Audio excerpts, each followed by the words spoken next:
Tonight, tens of thousands of people stranded in the Nevada desert as Burning Man is washed out. Definitely something that'll go down in the history book. Torrential rain, flash floods, and piles of mud. How some managed to get out.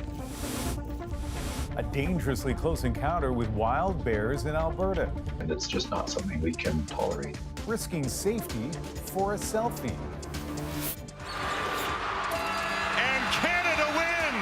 Canada's headed to the Olympics, the first time for men's basketball in more than 20 years. What a feeling. The team's incredible comeback. This is The National with Ian Henemansing. Some 70,000 people are stuck in a remote part of Nevada tonight. They went into the isolated desert for the Burning Man festival. Now they've been told to shelter in place, conserve water and food after an unusual downpour made roads impassable. Rain swamped what's normally desert and turned the festival grounds into this, mud and lots of it. It made it a challenge to get anywhere fast. Sarah Levitt takes us through the muck. A filthy, muddy mess. Torrential rains hit Nevada's remote Black Rock Desert during the annual Burning Man festival. As many as 70,000 people stranded. It was in the forecast, so we knew it was coming, but you never know how bad it's going to be until it happens.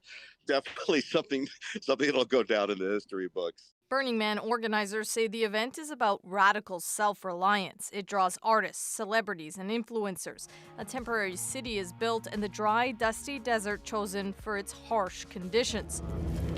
Now, though, it's transformed into thick sludge. Even though you do think of that just kind of being dry, dusty area, we do get rain up there, but it was just the amount of rain that occurred during that period that was pretty abnormal. The area got 2 to 3 months worth of rain in just 24 hours. I had multiple pounds of it on my feet. I've been to Burning Man 13 times since 2002, and I've only seen rain for a few minutes. Here it was multiple hours. While no vehicles are allowed to leave the site, some have attempted it anyway. Most, though, are sheltering in place. Organizers say they have enough food and water, but are asking people to ration their supplies. The local sheriff's office is investigating a death at the festival, but won't say if it's weather-related. As the rain fell, some decided to make the kilometers-long trek to the highway on foot, hoping for a lift. Like the DJ Diplo, who chronicled his journey alongside comedian Chris Rock. If I could get a cold brew right now. They managed to hitch a ride out on the back of a pickup truck.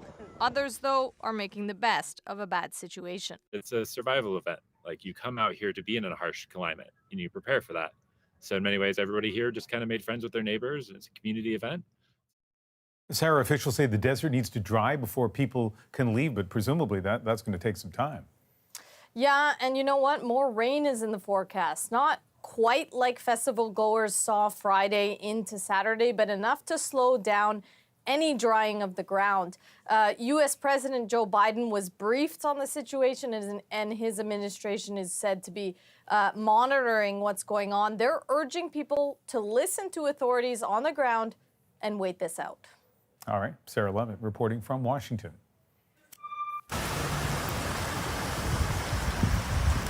And the same storm also slammed Las Vegas, leading to flash floods, some streets overflowing with water, and many vehicles were stranded.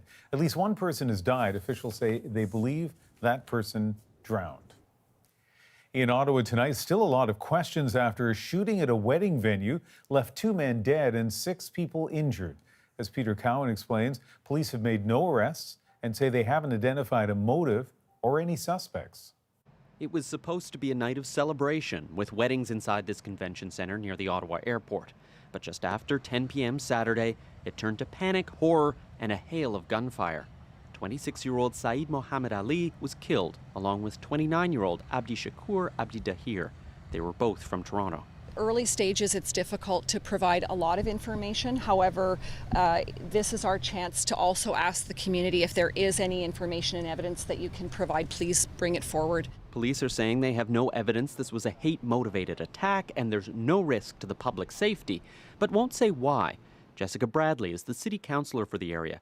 She says that provides some comfort, but where this happened is still shocking. We'd like to think that weddings are sacred and that these types of events wouldn't happen there, and it's very startling. But again, in the absence of the details, it's difficult to say if this specific wedding was targeted or if it was simply the guests that were in attendance. I mean, either way, it's awful. The police chief says investigators are examining what connection there may be between these killings and gangs, and Bradley says knowing that will be key to figuring out how to move forward. You want to know if this is a trend, if there's something that we need to be concerned about. This violence is tragic, it's unacceptable, it's disturbing for our entire community. As police figure out who did this and why, they're hoping the public can help. They say dash cam and security footage from the area may be important to piece together what happened. Peter Cowan, CBC News, Ottawa. More violence this weekend on the streets of Calgary linked to a rift in the Eritrean community. That conflict has played out before in Canadian cities and around the world. Deanna Sumanag-Johnson shows us what's behind the violence. The scene late Saturday night in northeast Calgary. Police cordoned off the area after a violent conflict involving 150 people. Calgary police say it appears linked to clashes within the Eritrean community. They were actively trying to assault the police officers. I think the fact that we have multiple people injured, some with some fairly serious injuries, I think the whole incident is troubling. Troubling and not unique. Also on Saturday, rival Eritrean groups in Tel Aviv clashed with each other and riot police as Prime Minister Benjamin Netanyahu threatened to deport migrants who were involved back to Eritrea.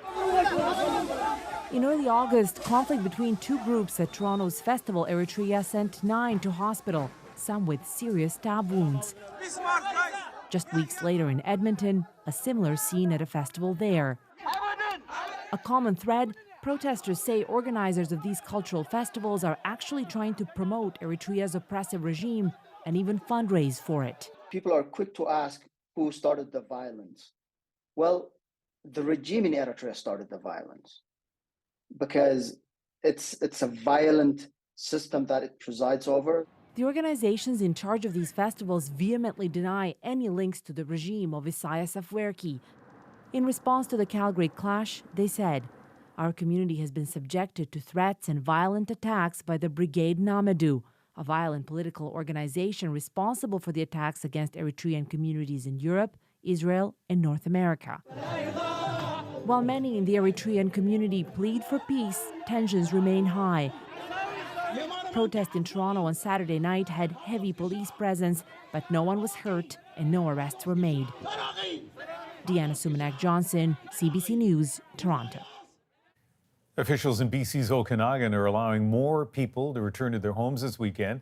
They have downgraded the evacuation orders for about 50 properties in West Kelowna and other wildfire areas. Meanwhile, the Wells Creek fires forced more people out of their homes in the BC interior, north of Burns Lake. The wildfire covers 79 square kilometers, and it's listed as out of control. In the Northwest Territories, the community of Hay River continues to be threatened by an out-of-control wildfire. Crews have successfully kept the fire back from structures, but it's now half a kilometer from the town's industrial center. Officials hope rain in the forecast and favorable winds will help. Meanwhile, residents of Yellowknife are getting ready to go home. Essential workers can return starting Monday, the general public on Wednesday. It is a long road trip from Calgary and Edmonton. It could take more than 16 hours with only a few places to stop along the way. The community of High Level is roughly halfway, and that's where the CBC's Juanita Taylor is tonight. So most important thing, we got the pillow. This Yellowknifer is ready to go home. I'm planning to leave like real early Wednesday to get there as fast as I can before everyone going there. When the evacuation order is lifted, Hamill and thousands of others who have been staying in Alberta and Manitoba will head north. Yellowknife's mayor is warning people to be prepared in case the fires flare up again. Having some food and water in your vehicle, and just recognizing that a lot of times, I know when folks drive Edmonton to Yellowknife, they like to stop off in High Level and stay for the night. That might not be an option. We have 999 hotel rooms, and every one of them's booked. Here in high-level Alberta, businesses are stocking up, and the evacuation centre has 300 cots for people to stop and rest. We'll just welcome them and provide them with some, compassion and hope and comfort, and so we're ready for them. I don't know how many people could accommodate, lots. Other Northerners are also jumping in to help. Jane Groenewagen is opening up her ranch for Yellowknife campers for free. We're very happy to be able to help people out, and some people have asked us about paying, and I go, no, it's this is just our little part. But not everyone is rushing to get home. Elise Legat has cancer. She's worried about going back to limited health services. I'll just get the care that I need and the tests that I need and not be a burden. The territorial government says some medical services won't be online for a month. Schools are also going to take some time to get up and running. And the mayor says Yellowknife doesn't look the same. There's a 100-meter fire break circling the city. Juanita Taylor, CBC News, High Level, Alberta. And all the smoke from wildfires is leading to bad air quality on the prairies. Edmonton residents have been waking up to a thick haze and a strong wildfire smell. In Saskatchewan, nearly all areas of the province are under air quality statements. National park officials are warning visitors and residents of nearby towns to be on their guard and keep a safe distance from bears. This after video recently surfaced showing a group doing exactly the opposite. Wildlife photographer Mike Gear captured the scene in Jasper of a group of young people putting themselves in danger. So I saw people posing for selfies in a strange place. I'm like, what's going on there? And then I heard a snap of a branch, and I saw two bears in the tree, a mom in the tree on the right and the cub in the tree on the left. And my first thought was, that's not too bright. Staying that close also violates Parks Canada rules. The matter referred to police. That goes against every bear safety message that we strive to communicate to the public. As for the bear and cub, they were safely relocated and the fruit trees they were feeding on removed. Similar warnings were issued in the Canmore area west of Calgary to watch out for bears as the search for food ahead of winter brings them closer to towns, trails, and potentially those willing to trade safety for social media posts. In Nova Scotia, people are marking 25 years since Swissair Flight 111 crashed into the Atlantic Ocean, killing all 229 people aboard. Yo ya hi ya yo ya At a memorial this morning, Raymond Sewell of the Papineau First Nation performed what he described as a song of hope.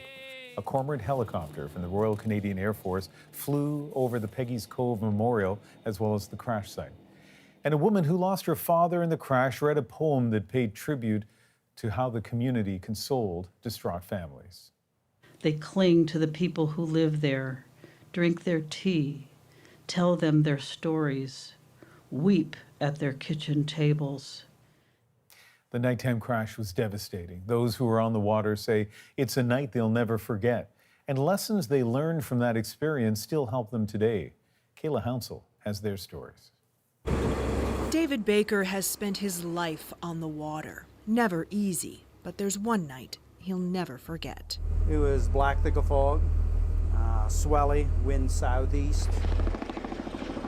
Baker says he was first on scene the night Swissair 111 crashed, called out of bed to search for survivors aboard his cousin's fishing boat. We started collecting some of the debris, and then we come across would have been a person. I just wish that I could have helped some of those people. Baker lives here on Big Tancook Island, not Peggy's Cove, now synonymous with the Swissair crash. But fishermen came from all over. It's actually probably closer to the island here than it is to Peggy's Cove, or maybe somewhat in the middle. John Seymour was with the Coast Guard. I can close my eyes and just relive the whole thing. He says many of his colleagues still struggle with what they saw. It gives you a different perspective on life because you see so much of it destroyed in such an instant that you appreciate the time you have. Fran and Graham Levy were also part of the search, and for weeks later they combed this beach for debris, until one day they found human remains. We get a phone call and they said, "What color is your roof?" They landed with the helicopter, and who was there was the big boss, and he shook our hands and said thank you. They later got a call saying they had helped identify someone. So for that family, we know we done okay. You always remember the most wonderful things or the most painful things in your life that have happened, and that is in one of the most painful. Baker says the experience helps him help his neighbors. He's now a medical first responder and says it's still important to mark the anniversary of the Swissair crash. Just be there for each other. A call to help, fueled by difficult memories of a night so long ago, but never far for those who were there. Kayla Hounsell, CBC News, Big Tancook Island, Nova Scotia. Prime Minister Justin Trudeau has a busy diplomatic schedule over the next week with key meetings in Asia. Tonight, he heads to Jakarta for a meeting of the Association of Southeast Asian Nations. After that, it's a stop in Singapore and then on to New Delhi for the G20 Leaders Summit. Evan Dyer has more from the tarmac in Ottawa. Evan, the Prime Minister heading to Indonesia first, and that's mainly about trade. That's right. Indonesia is the host country for this year's ASEAN Summit. And ASEAN is the Southeast Asian regional trade bloc that brings together countries like Indonesia, but also Thailand, Malaysia, Singapore, Vietnam, and so on. Canada is in trade talks, both with Indonesia as a nation, but also with all of ASEAN as a bloc. And so the government says this is a chance to push that agenda forward.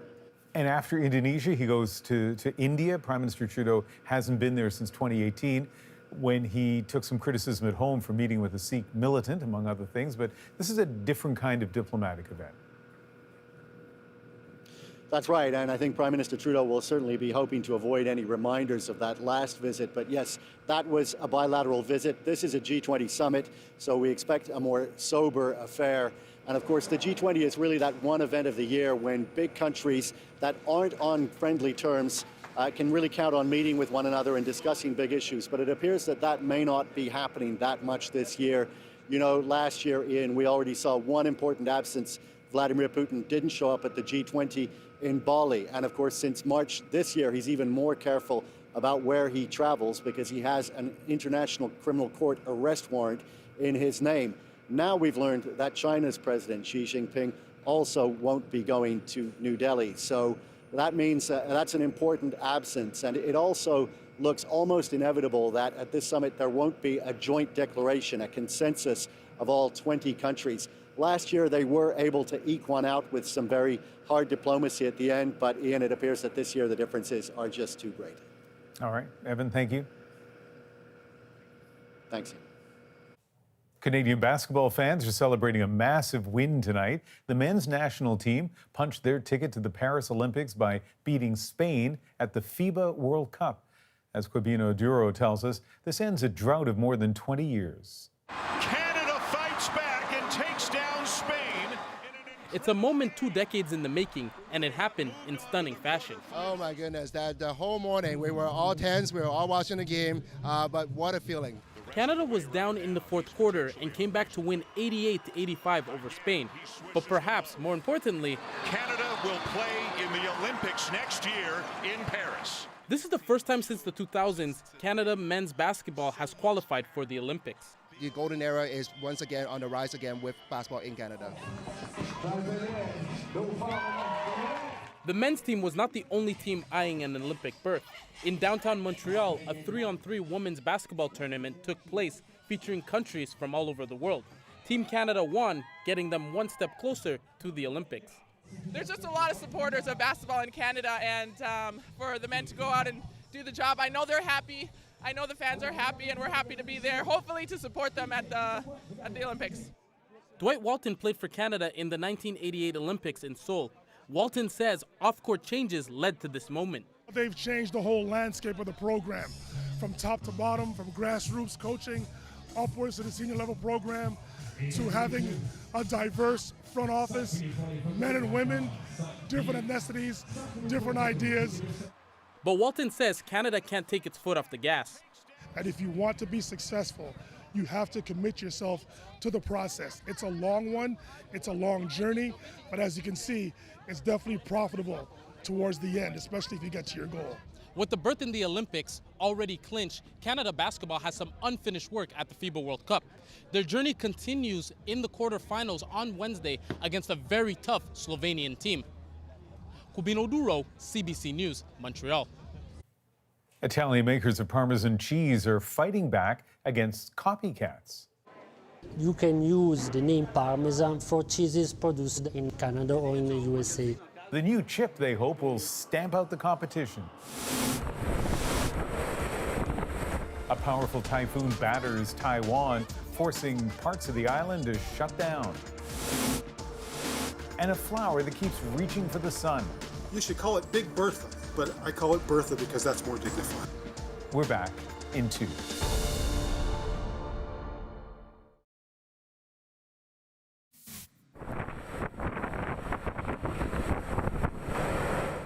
In southern Taiwan, Typhoon Haikui left a path of destruction after making landfall in mid-afternoon. Flights and ferry services were all suspended, and nearly 4,000 people were moved to shelter, officials urging workers to stay home until the storm passes.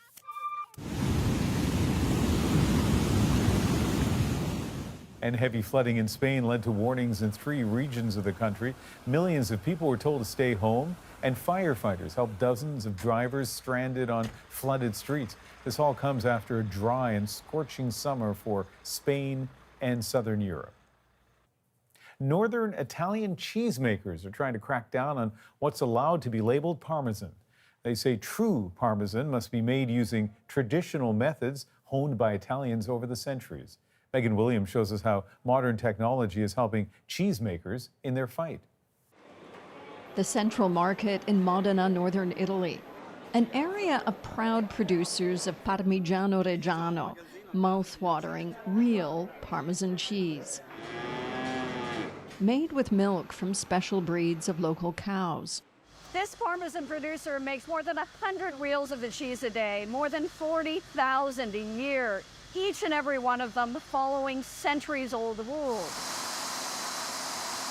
From the hand testing of curds, to draining the fresh cheese in linen, to months of careful aging.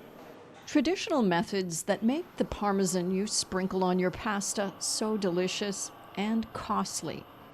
And why producers put these identifying markers on the cheese to try to counter a massive market of low-quality rip-offs.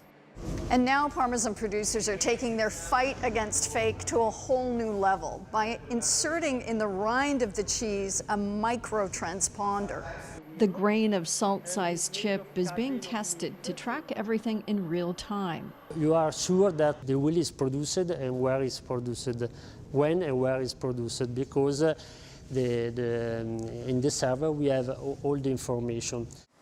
Parmesan producers say the chip is proving to be effective and safe, even edible. But they're still fighting a bigger battle over what gets called Parmesan.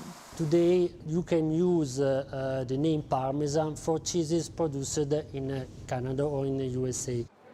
A name they want applied only to Parmigiano Reggiano, made here in northern Italy. Megan Williams, CBC News, Modena. Canadian architects are paying tribute tonight to the man who put his mark on some iconic spaces. With Moriyama's buildings, the really beautiful thing is you don't have to know much, you just have to feel it. His influence on a golden age of architecture. And people are amazing. Brendan Fraser delivers an Oscar-winning performance, but tells me it's not enough. There's still an inherent instinct in me that someone's going to walk in the room and like, hey, Fraser, get back in the dish pit, you know? The National takes you deeper into the stories shaping our world. Next.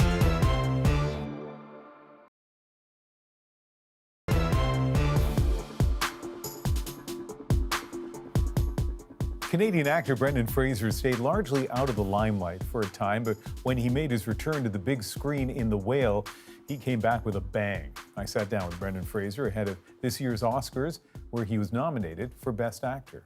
After a million years chilling in a block of ice. From a caveman brought back to life in Encino Man to George of the Jungle to the Mummy. There's something out there. Something underneath that sand. Brendan Fraser seemed to be everywhere in the 90s. And then suddenly he disappeared. Overcoming injuries he got making movies, raising his young kids, dealing with a very public divorce. And just as suddenly it seems, he's back. People are amazing. With his widely lauded portrayal of Charlie, the deeply troubled lead character in The Whale. I need to know that I have done one thing right with my life. The dramatic turn is his big Hollywood comeback, embraced by critics and giving this Canadian a serious shot at an Oscar.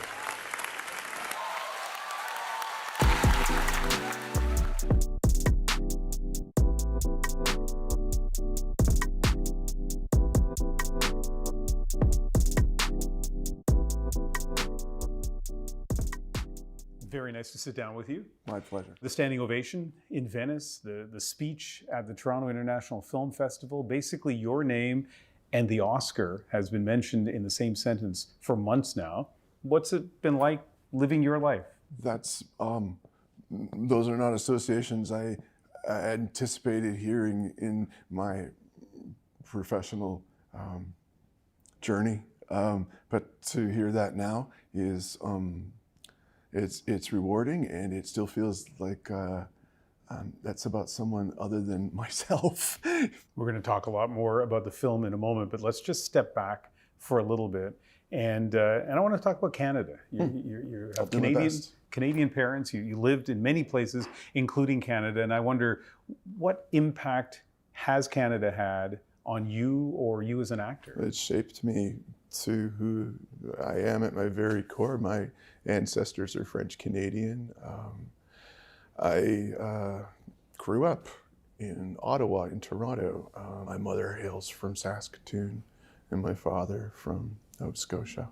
It's a place that a country, whenever I travel back, it's got to be in my bones or my DNA or something, because I suddenly feel I'm home. I was born in the United States, but I'm a Canadian born abroad. I should say also, while my high school days were in Toronto, I was largely permitted to remain in school because of the association I had with the Little Theatre Company. It's really only where I fit in, to tell you the truth. I wasn't the best student, and I was not invited back for grade 13. I had to make a quick decision to decide, what does a 17-year-old kid do who's just fresh out of high school, whose real only place of feeling like I had some sort of association, some sort of feeling of community was working in theater. And I said, you know what, I'm gonna go train.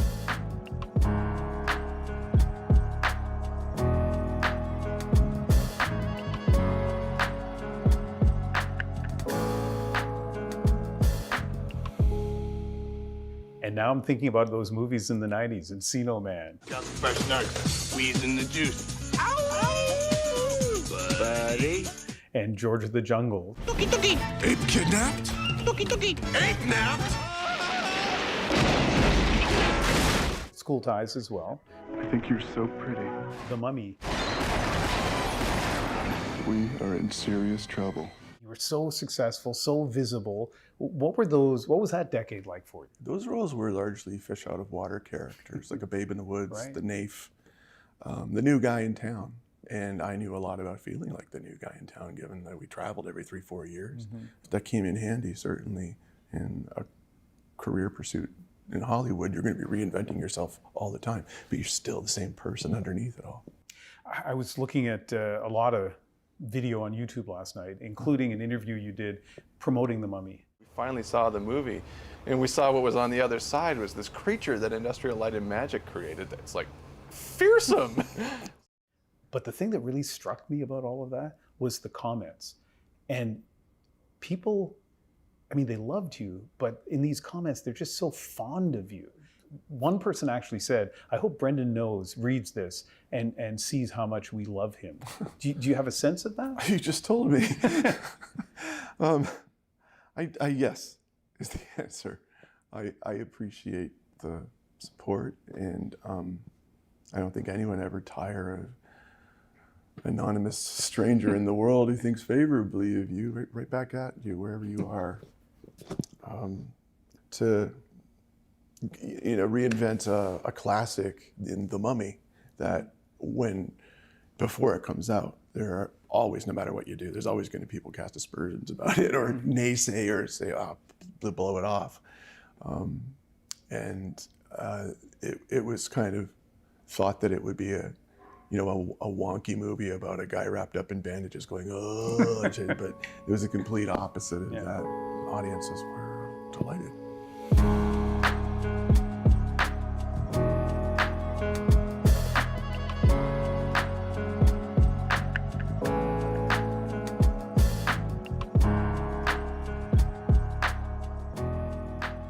And then you stepped out of the limelight for a period of time. And you've talked about it, but since we're sitting here now, let me ask you, why? I had some injuries. I had some just standard issues that men get with joints, degeneration of soft tissues between bones and spinal, blah, blah, blah. But I did, and I was able to heal. I was able to address the issues medically, but it took me a while. It took me all in like about 7 years, I think, spread out, which is my privilege because I'm much better for it. And it also gave me an appreciation of what's really important to me, and that is my kids, my family life. And that was when I first started my family. It wasn't until I did that when I realized, oh, this is why I run myself around doing this work, this job, because now I have a reason. It's so that I can be there for them, and also I can put that aside and not be the actor, movie guy. I just want to be a dad, and that's the time that I took to take advantage of it. Yeah. You gave a heartfelt speech at TIFF. It's the audience that gives cinema life, so I must thank you for keeping me in the job that I love.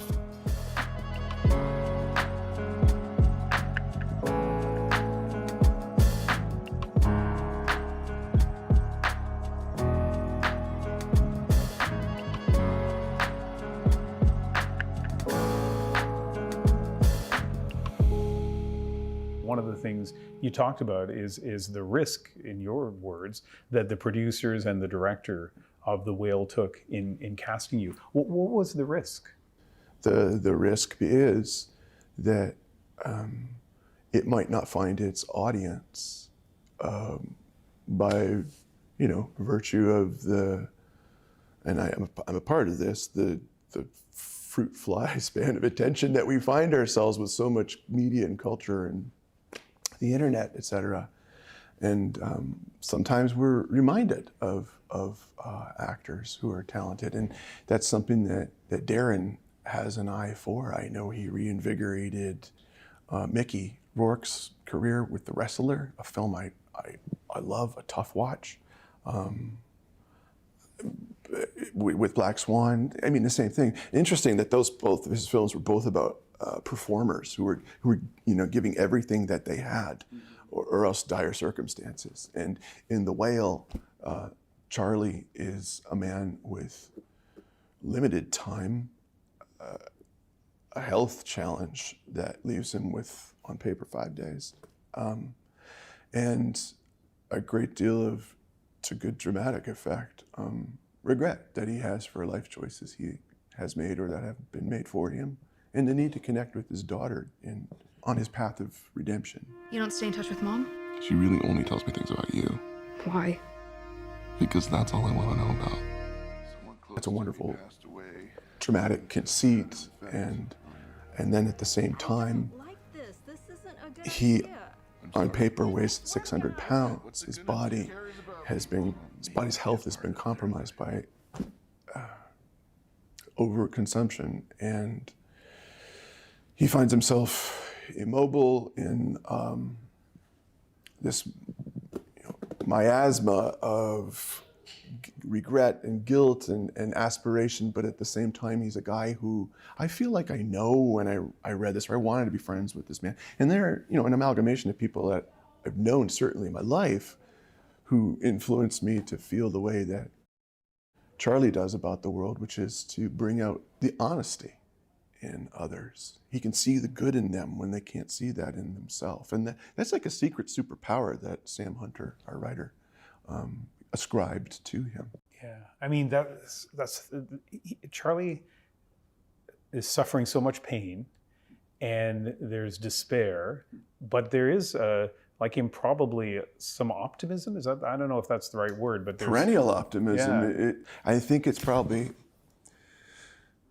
part and parcel for having been so derided and recriminated all his life that the only alternative that he could have was to not collapse within to himself, is to take the opposite tack and do his best to bring out the good in others and implore them to speak honesty and give, in his case, he's an educator, the writing that they are assigned to him, truth.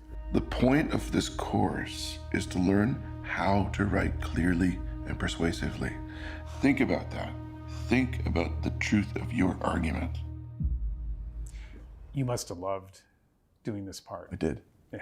Absolutely did. It had all the elements of everything I love about filmmaking, because it strikes the notes of the emotional journey that we all go on with, in this instance, everything that we wish we could have said or would have said.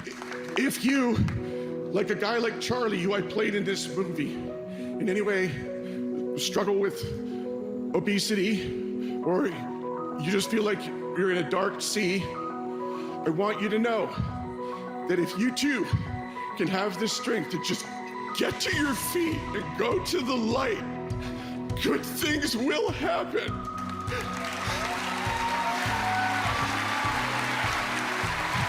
Thank you. You are at the top of your game. That's why people are associating you with the Oscars. A lot of people feel that you are the favorite to win the Oscar. That's a lot of tea leaf reading. I know, and it's not coming from you, I know. But I'm fascinated by people who are at the top of their game. And I wonder, like, let me ask you, what's the secret to your success? I don't think I'm ever going to be able to answer that, because I don't know that I've ever succeeded, to tell you the truth. There's still an inherent instinct in me that someone's going to walk in the room and like, hey, Fraser, get back in the dish pit, And I hope that never leaves me. I never want to get too comfortable. What's next for you? It's an open slate.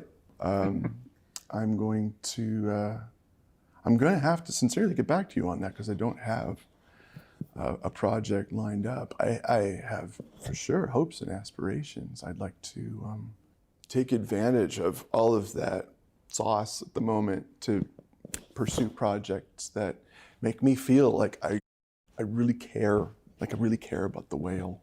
I think it's a film that can do a great deal of good, and I'm not in the business of doing public service messages or anything like that, but I am in the business of make-believe, and it's my job to do my best to suspend disbelief and have something to offer in a way that's interesting and new and can hopefully enlighten the discourse of our culture.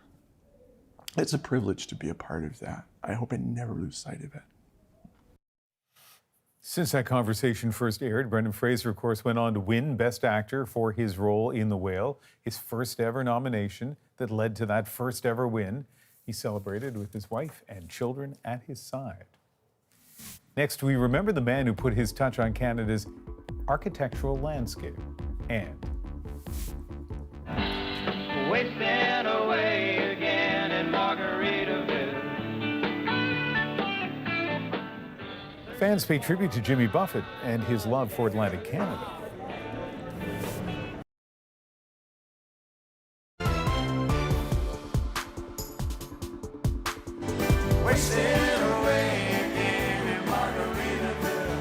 The parrot heads are hurting. They're fans of Jimmy Buffett, nicknamed for his signature laid-back and tropical vibe. Buffett passed away this weekend of skin cancer. More than a musician, Buffett was a billion-dollar brand with restaurants, books, and a Broadway show. He also had a deep connection to Atlantic Canada. He wrote this song about his grandfather born in Newfoundland. His friend, PEI's Lenny Gallant, collaborated with Buffett, and at the news of his passing posted, he injected much love and laughter into this world, and it loved him back. As for the legions of his fans, those parrot heads, I hope he's enjoying cheeseburgers in paradise. Another Buffett song. Jimmy Buffett was 76 years old. You may not know his name, but you've probably been in one of his buildings. Raymond Moriyama was one of Canada's great architects, a legacy that's being honored tonight after his death at the age of 93. From the curvature of the Toronto Reference Library to the spacious simplicity of the Canadian Embassy in Tokyo, Joel Ballard shows us how Moriyama left his mark. Outside of the Nikkei National Museum, a celebration of Japanese culture. Yet for some, there's also a moment of remembrance for the visionary behind this building's design. I feel a great honor to be in a place Raymond Moriyama designed, and the responsibility to preserve his legacy, to preserve his story, and that of Japanese Canadians across the country. Moriyama was born in Vancouver, but during World War II, his family was sent to an internment camp. The struggle I went through was, what does that mean, to be a Canadian and have your own country turn its back on you. The conclusion I reached was that you cannot hate your own country. It just, rots you inside. It was there that Moriyama was inspired to design and build his first structure. So here you'll see a map, a childhood drawing of the location of his first treehouse. A small dot on a map, the start of a monumental career. Many of Moriyama's most famous designs left their mark on Canada's landscape. The Canadian War Museum, Ottawa's City Hall, the Ontario Science Centre. Moriyama was one of the people who invented this kind of hands-on experiential museum when before this museums were very, very static. Sommer says it was this design that launched Moriyama's career to new heights. It's a spectacular example of what can happen when a society is willing to take a risk on a bright and talented young mind. Experts say Moriyama was a key player during the golden age of Canadian architecture, helping transform the look of Canada from a colonial nation to a diverse, multicultural country. With Moriyama's buildings, the really beautiful thing is you don't have to know much, you just have to feel it. You step into the Toronto Reference Library and you feel that this is an inclusive space where everybody is welcome. On Saturday, Moriyama's firm announced his passing. But back in Burnaby, amid the celebrations, Moriyama's legacy lives strong, forever cemented. Joel Ballard, CBC News, Burnaby. Next, a giant sunflower pops up out of the blue. We didn't feed it, we didn't put any manure around it, we just let it grow. And yet it kept on growing and growing. It's our moment.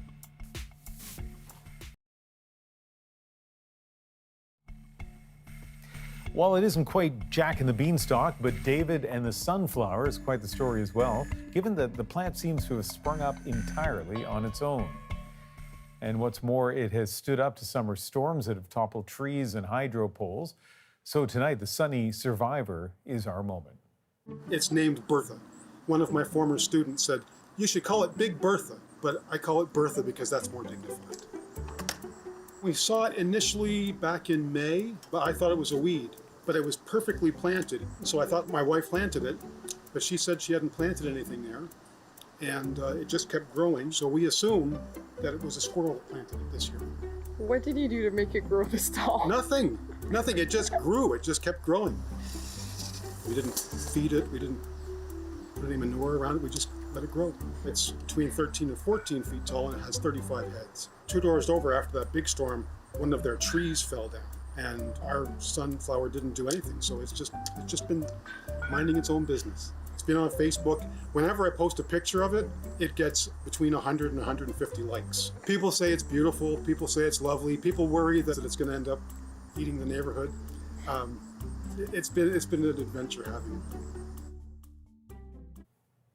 And no doubt you're wondering, how close is it to being the biggest, tallest sunflower in the world? And the answer, not even close. As impressive as it is, 14 feet, I think he said, the record is a European sunflower that is 30 feet tall. Now you know. That is the National for September the 3rd. Have a great night.